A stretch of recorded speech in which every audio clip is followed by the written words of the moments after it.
श्री कुशल तो है, परम मैं एक बहुत बड़ा आवश्यक कार्य लेके आपके पास आया हूँ।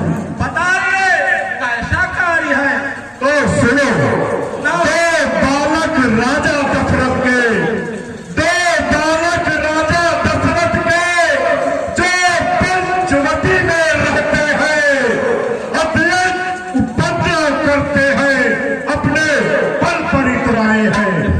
शूर्पणखा की काट कर मनोश्री सुन रहे हो? शूर्पणखा की काट कर नाक कान पिलवार अक्खर दूसर का कर दिया उन दोनों ने था। इसलिए तुम सोने का मृग बनकर उनके आश्रम के समीप जाओ। सीता के कहने से राघव, सीता के कहने से राघव जब तेरे पीछे जाएंगे तब योगी का भेष बना करके सीता को हर लाएंगे। दशरथ जी, मैं तुम्हारी बात सुनकर बहुत भयभीत हो रहा हूँ।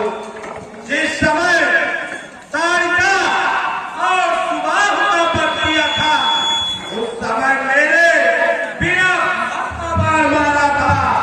इसी से मैं समुद्र के ना मानते हो मत करो।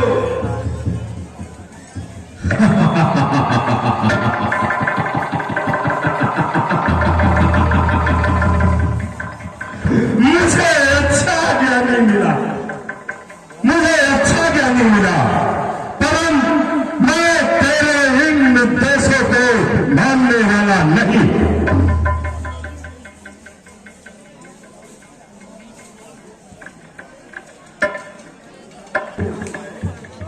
जब मुझे मरना ही है तो भगवान के हाथों से क्यों न मरूं? चलूंगा दशरथ जी, जरूर चलूंगा। तो फिर चलो, मेरे इस नभगामी रथ पर बैठो और चलो।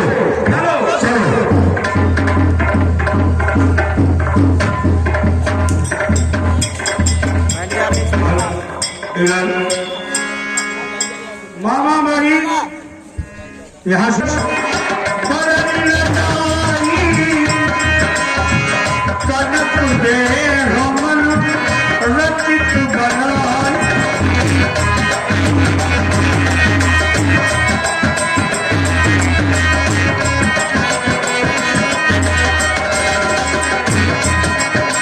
और इस मृगा को सीता जी ने देखा।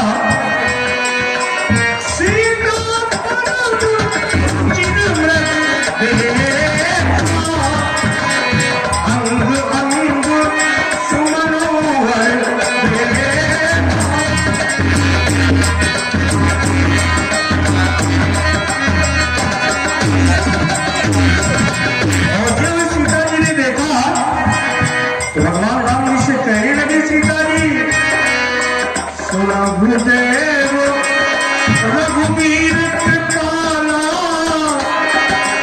यही मधुकर अति सुंदर शाला।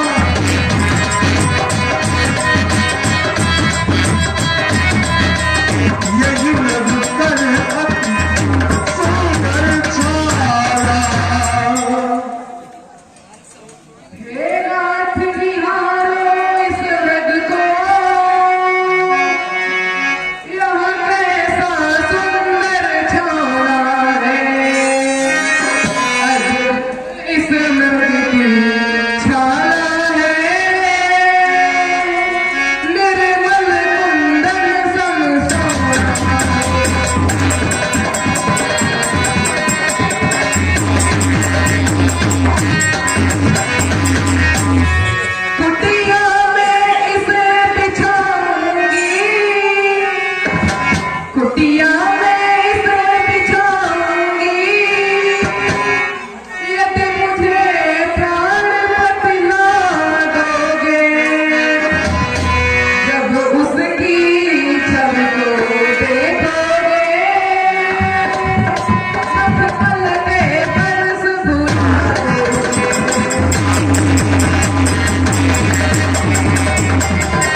है